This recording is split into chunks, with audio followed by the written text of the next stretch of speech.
This is the Lush Leaves 3D embossing folder from Spellbinders.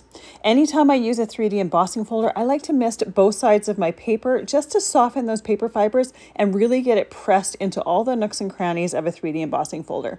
Then I set it aside to completely dry before I work on it or do anything else to it to complete my card. I love all the depth and dimension you get from 3D embossing folders. They're so much fun to use for card backgrounds and different techniques. The easiest way is to use them as is or to add a little bit of ink blending to really make that texture pop. I used it on a card here and I just focused my ink blending on the outside bottom parts of the 3D embossed background because I had an element that was going to cover the center of it.